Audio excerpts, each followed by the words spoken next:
Leave now.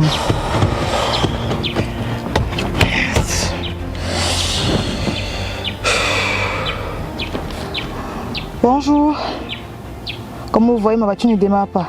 Que faut-il faire pour que cette voiture démarre le matin sans qu'elle ne me dérange? C'est ce que nous allons voir durant cette vidéo.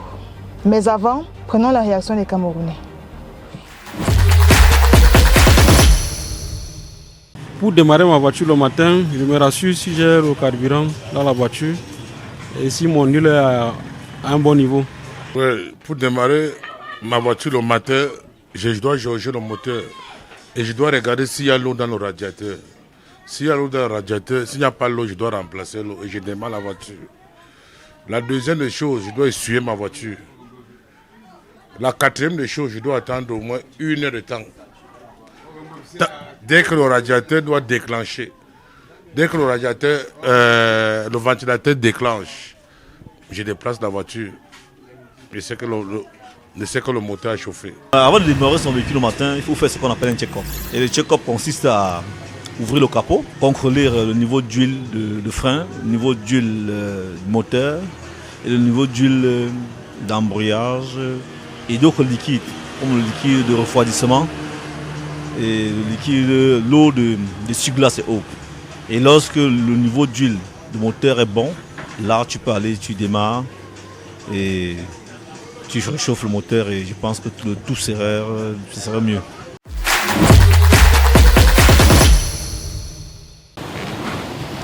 Allô? Mais tu es où depuis? Viens, non, je dois aller au travail. Oh là là. Ah, vous êtes là. Apparemment, pour démarrer sa voiture, il faut faire beaucoup de choses. C'est ce que nous expliquent les spécialistes. Je suis Serge Léopold Lété, promoteur des auto-écoles La Gloire Divine, enseignant de la conduite automobile titulaire du CAPEC. Le matin, la première des choses qu'il faut faire avant de démarrer son véhicule, c'est de faire le tour du véhicule. Se rassurer que les 4 roues sont gonflées. Ensuite, s'accroupir et vérifier s'il n'y a pas un liquide coulant. C'est après avoir fait tous ces exercices que vous ouvrez dans votre portière et vous passez à l'ouverture du capot. Quand vous rapprochez du capot, vous tenez le capot de la main gauche, vous envoyez votre main droite à l'intérieur, vous allez trouver un ressort où vous le poussez. Quand vous le poussez, vous levez le capot. Vous tenez sa béquille pour tenir le capot. Vous rassurez que la béquille est bien placée, sinon ça peut tomber sur votre tête. Ensuite, la seconde chose qu'il faut faire, c'est se rassurer qu'il y a de liquide dans le radiateur. En principe, il y a un liquide refroidissant qu'on conseille à nos apprenants d'utiliser. Mais comme nous sommes en Afrique, au Cameroun en particulier, que nous sommes tellement pauvres, nous utilisons de l'eau coulante, de l'eau du robinet, ça veut dire l'eau propre. Vous ouvrez votre radiateur et vous vous rassurez qu'il y a de l'eau au plein. À côté du radiateur, nous avons le bocal d'eau de refroidissement où on l'ouvre également, on met de l'eau à moitié. Il faut éviter que le bocal d'eau de radiateur de refroidissement ne soit rempli jusqu'au plein. Dans là, on met l'eau à moitié. Après avoir fait cet exercice, vous revenez sur la jauge à huile. Vous tirez la jauge à huile avec votre mouchoir ou un étoffe, vous essuyez la même jauge. Vous la remettez dans le moteur. Ensuite, vous levez la jauge en la tenant ainsi. On la tient comme ça. On se rassure que l'huile est à full. Parce que le plus bas, c'est empty. Donc l'huile doit être toujours sur la barre du haut qui est full. Lorsque l'huile est sur la barre du haut qui est full, vous la placez, vous la remettez. Ensuite, nous avons ici là le bocal de liquide de frein qui est posé sur une boule dont on appelle le cerveau de frein. À l'intérieur se trouve l'huile de frein. Vous vous rassurez également que l'huile de frein se trouve à full. Cette huile ne doit pas baisser. Si telle huile baisse, ça suppose qu'il y a un problème. Il peut y avoir fuite. Donc, du moment où vous vous rassurez que l'huile de frein est à full, vous fermez votre bocal d'huile de frein. Vous le fermez. Ensuite, vous revenez sur votre capot. Vous levez légèrement votre capot pour lâcher la béquille. Lorsque la béquille est lâchée, vous le placez là. La béquille. Ensuite, on ferme le capot. Il est conseillé de démarrer le véhicule au point mort. Pour savoir que le véhicule est peu mort, on balance le levier. Le levier devient souple.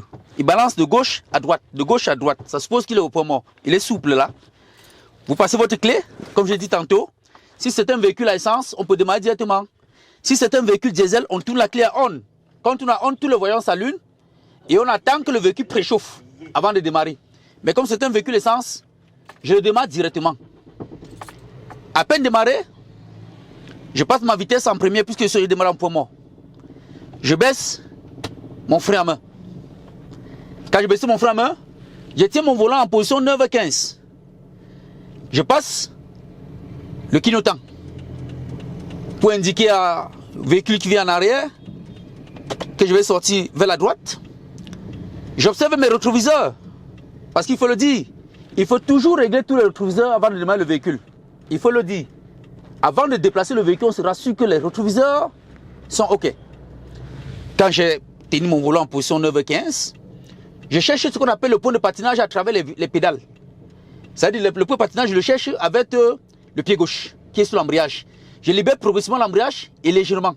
À un certain niveau, j'entends vibrer mon véhicule. C'est-à-dire que le régime moteur change et le véhicule patine. Ça veut dire j'atteins le point de patinage. Je lève le pied donc sur la pédale de frein et je pose sur l'accélérateur. J'accélère tout légèrement. Comme c'est très tôt le matin, j'accélère légèrement et progressivement. Au fur et à mesure, le véhicule se déplace. 100 mètres après, je passerai en deuxième et je vais continuer progressivement. Progressivement, 150 ou 200 mètres après, je vais passer en troisième. Voilà exactement comment il faut se comporter le matin. Vous avez suivi les spécialistes. Alors pour ce résumé, que faut-il faire? Chaque matin, avant de démarrer sa voiture, il faut contrôler les roues, il faut vérifier l'eau dans le réservoir du radiateur, il faut jauger l'huile du moteur, il faut vérifier l'huile des freins. Merci d'avoir regardé les tutos. À bientôt.